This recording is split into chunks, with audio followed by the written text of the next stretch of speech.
Hi, my name is Dylan Adamek, and I'm a solution consultant here at NetSuite, working in our food and beverage vertical. Today, I'm going to walk us through our suite solution for deals and rebates management. First, we're going to ask ourselves, what is a rebate, or what do we define as a rebate as part of this suite solution? Very simply, this is an agreement between two or more business entities that they're going to either credit or refund a portion of a transaction, whether that be a sale or a purchase. This agreement is the result of the transfer of goods between the parties that are involved. But the key differentiator between a rebate and what a regular discount might be considered is that this rebate is paid or received after the original transaction takes place. So whether that be weekly, monthly, quarterly, yearly, you're able to take this and claim it after that original transaction has taken place. So inside the suite solution, we have three types of rebates. They all involve setting up an agreement, then being able to calculate and report on those after you enter in a sale or purchase transaction, and then finally being able to generate the claims that allow you to book that financial impact. So the three that we have are the vendor rebate on sale, vendor rebate on purchase, and a customer rebate on sale. Now, these can be called a lot of different things just inside the industry, but we'll go through each one step by step so we get a better understanding.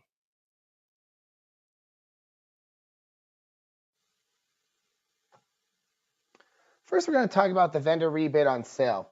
You might hear these referred to as chargebacks or billbacks. Some of the older systems refer to them as ship and debit programs.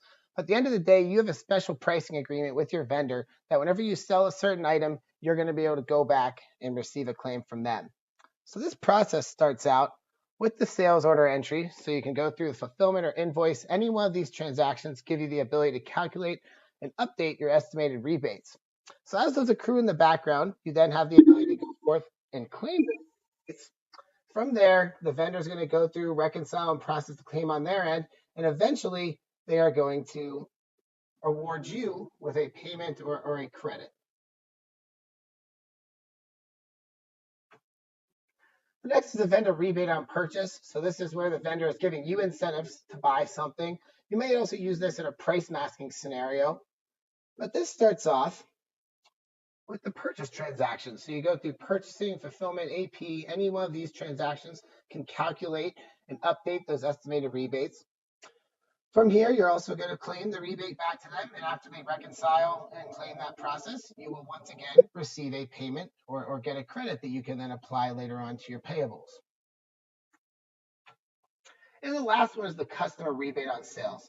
So whereas previously the vendor was giving you incentives to buy something, this is you giving your customer incentives to buy something. You can also use this to handle return allowances, or if you have some kind of tiered incentives where once they reach a certain threshold, 1,000 units, they're going to get a different percentage off on the rebates. We handle that scenario as well.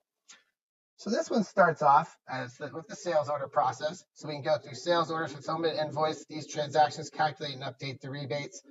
From there, it's up to you to disperse those rebates to your customer. They're able to review and reclaim them, and then eventually you're going to award them with the receivable. So they will then have something to apply to their AR balance at the end of this process.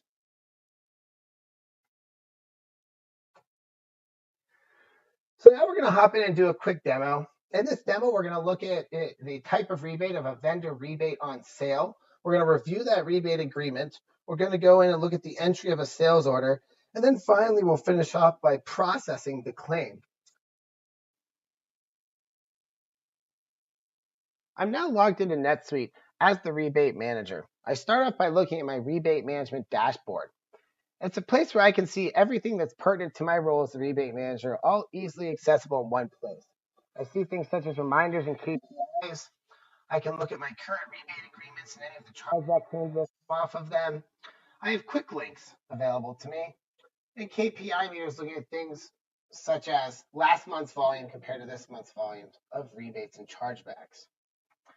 So I've gotten a call from one of our vendors, Crown Foods, and they're concerned that one of the new products that they've put out is not being included in our monthly bill back that we have set up with them. Right from my dashboard, I'm able to drill down to the rebate agreement that is in question so we can take a look and make sure everything looks okay. So I first log in and look at this rebate agreement record. I can see that our start and end dates look okay. we're able to prioritize and stack these.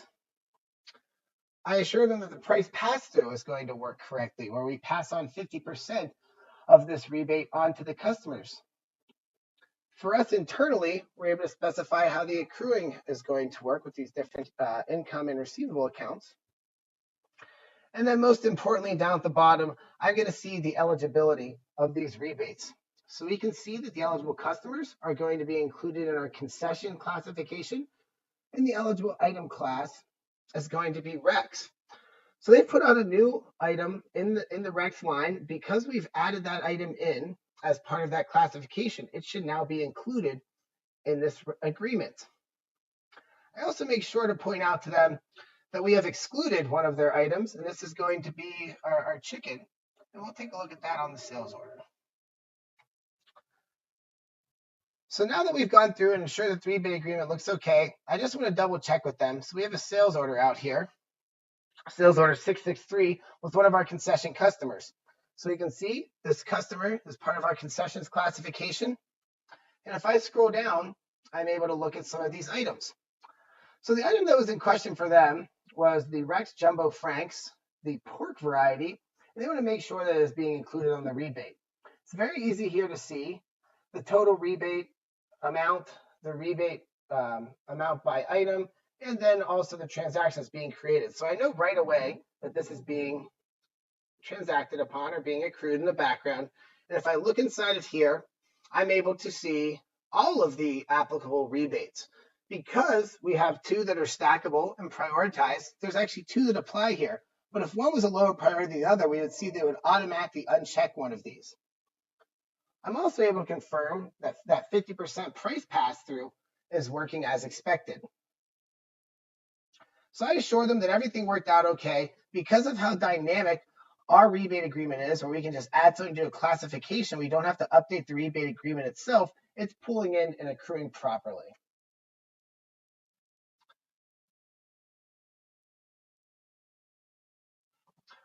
Once I go in and save this sales order, it's also important to point out that I'm now able to see my estimated gross profit before and after those rebate transactions take place.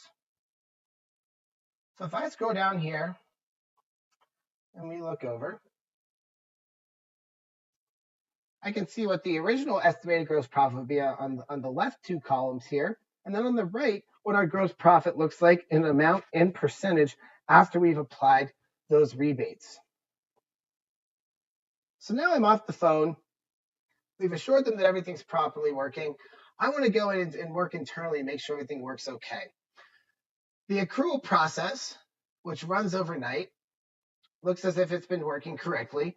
So we don't have to have somebody come in here and manually update these accruals. These accruals are going to run on a schedule that we can determine. It's important to point out that these accruals are able to post by department, class, or location. And it's going to automatically specify a journal entry. So we can see the journal down here. That journal entry is going to go in and debit our receivables and credit our allowances in this scenario. And like I said, it's not something we have to worry about.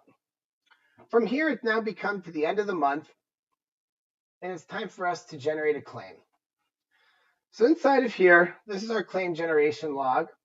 I'm able to specify what transaction dates we want to go through. So we're just doing from the March 20th through the 20th.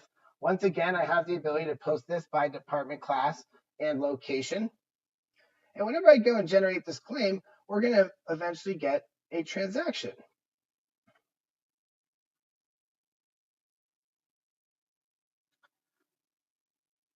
So I'm going to go ahead and click that I want to generate these claims. It's going to ask me if I really want to do that. You do have the ability to do the review process. And as that's running, it's also going to create a claim generation log. So we can take a look over here. This is going to let us see all of the transactions that are included. So in this case, we have sales order 663. This is the sales order that we just looked at. We can see the customer. We can see the rebate item that was included, and also the rebate amounts and the rebate quantities. To take it one step further, we also have the ability to go through and do some inline editing before we process the claim. So let's say we needed to update the volume. We've used our inline editing to allow me to go in there and manually update those amounts in case something wasn't right there. Really showing the flexibility and ease of use here. If I go back into the claim generation log, I'm going to go and refresh this. We should see that claim transaction is now created. As we do down here, it's created us a bill. So in this bill, we are able to see the amount, and we're now able to process this as part of our AP. So we go back now, we have a $261 credit for Crown Foods that we can apply as we need. We can see that the description has pulled in as the Crown Foods monthly bill back and shows us the dates in which we have claimed that for. So automating a lot of these processes. If we go back and look at the rebate agreement, it's also important to point out that we have automatically reversed this accrual. So we can see that original journal entry was journal entry 92. And without us having to go in and do any manual work, journal entry 92 has been reversed automatically at the time that we did the claim generation. All right, I'm going to go out of character now and hop back into our PowerPoint. So in that demo, we were able to see an example of a vendor rebate on sale. We were able to go in and take a look at the actual agreement record and see things such as a start and end date and how we could specify eligibility. We went in and saw a sales order. So the entry of a sales order and how you can see the gross profit on the line, how you're able to see the rebate agreements, and you can see multiple stacked agreements on that one line item. And we also went through and processed the claim. So a lot of the features, here's a list of the features that are included in the Rebate Management Suite solution. In the example we just saw, we used one of the multiple calculation methods. Ours was a percent-based. We saw how much value using item and entity classifications can bring you. In our example, they added pork franks to that item classification, and instead of us having to go in and manually update the rebate agreement, it automatically pulled that item in based off its classification. We saw the automation of accruals in the accruals reversal once we processed the claims, keeping our general ledger up in real time and keeping the accountants happy. We saw our 50% sales price pass-through being handed off to the customer through that rebate agreement. We saw the ability to make them stackable and prioritized where there was more than one agreement that was eligible on that line item on the sales order. And also on that sales order, the ability to see the real-time updated adjusted gross profit. Another feature I'd like to point out that we didn't see is the ability to do tiered rebate calculations.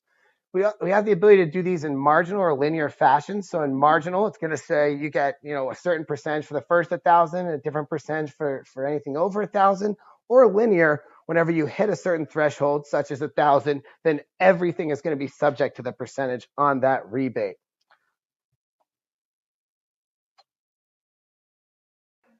I'd like to thank you for taking the time to listen to this video on the Suite Solution for Deals and Rebates Management. And I think I speak for myself and all of NetSuite when we say that we look forward to hearing how this Suite Solution can help you scale and grow your business.